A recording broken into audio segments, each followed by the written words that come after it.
Deuteronomy chapter 32. Give ear, O heavens, and let me speak.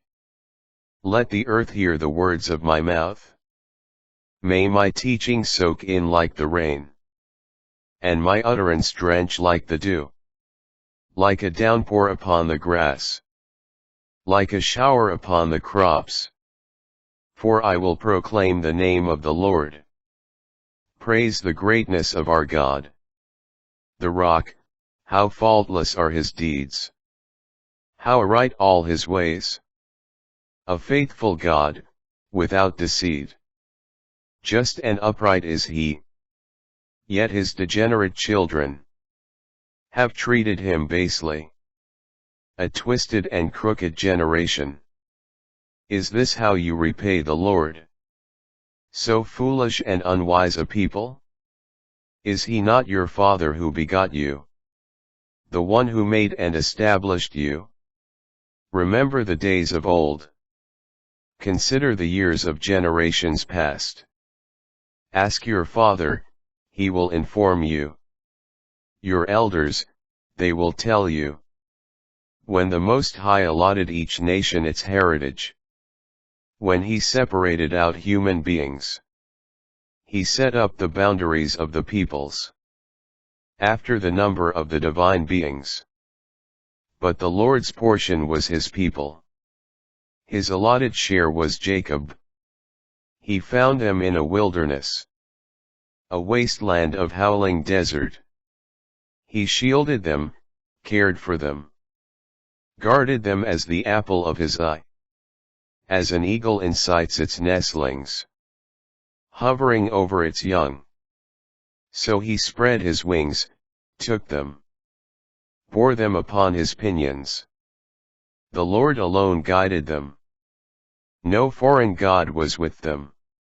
He had them mount the summits of the land, fed them the produce of its fields. He suckled them with honey from the crags, and olive oil from the flinty rock, butter from cows and milk from sheep, with the best of lambs, Bashan bulls and goats, with the cream of finest wheat, and the foaming blood of grapes you drank.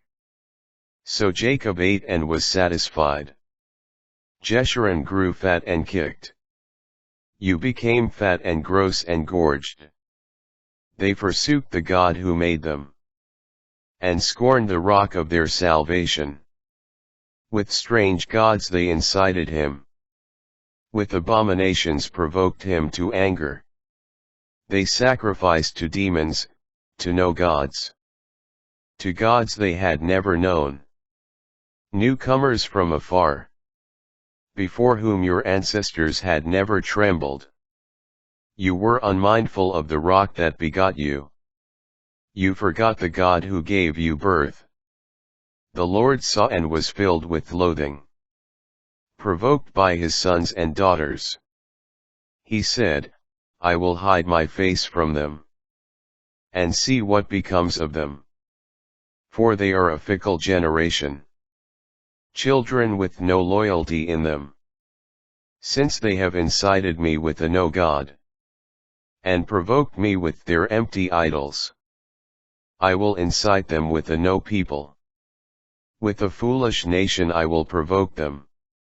For by my wrath a fire is kindled, that has raged to the depths of Sheol.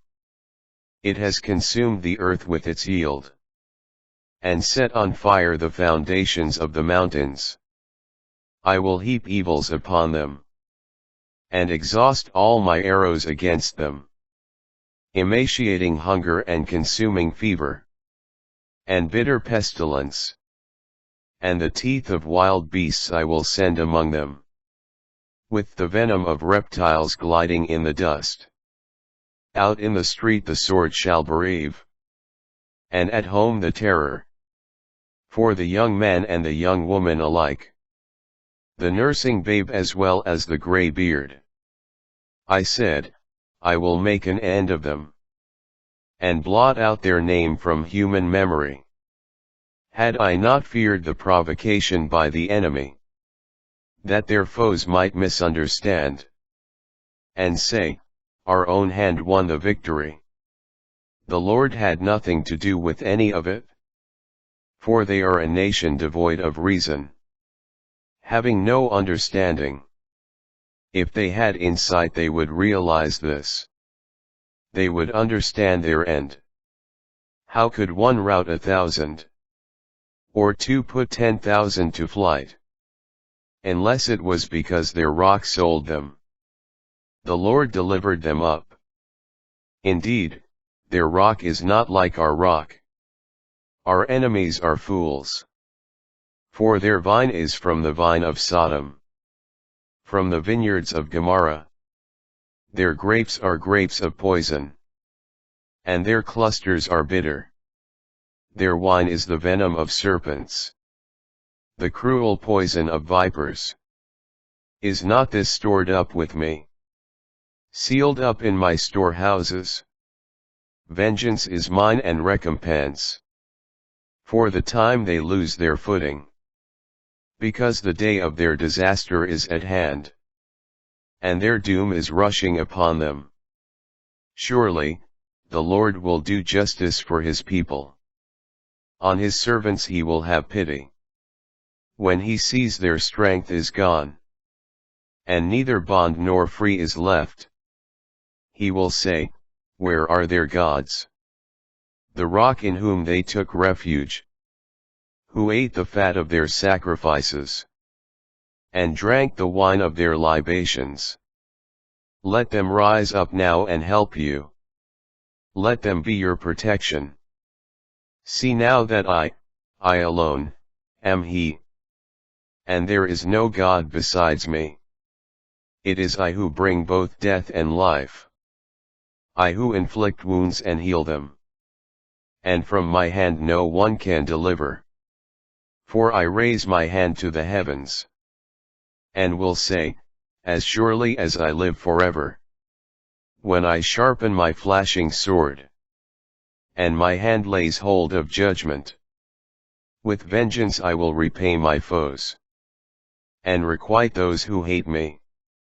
I will make my arrows drunk with blood, and my sword shall devour flesh, with the blood of the slain and the captured, from the long-haired heads of the enemy.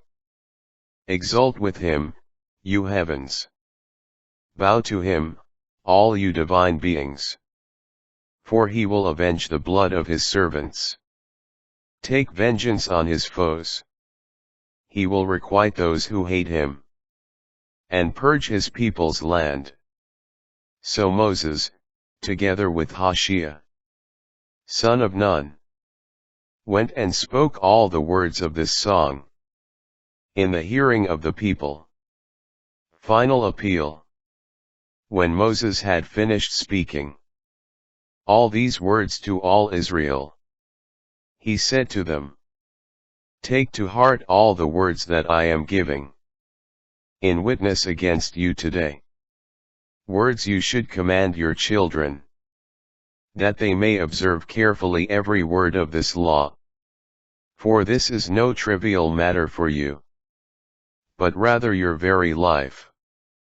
By this word you will enjoy a long life, on the land you are crossing the Jordan to possess." Moses looks upon Canaan. On that very day the Lord said to Moses, "Ascend this mountain of the Abarim, Mount Nebo in the land of Moab facing Jericho, and view the land of Canaan, which I am giving to the Israelites as a possession.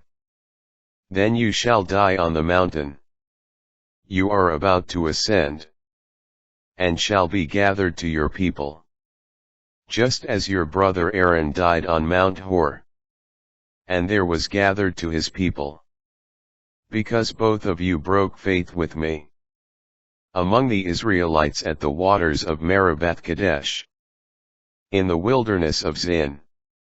You did not manifest my holiness among the Israelites.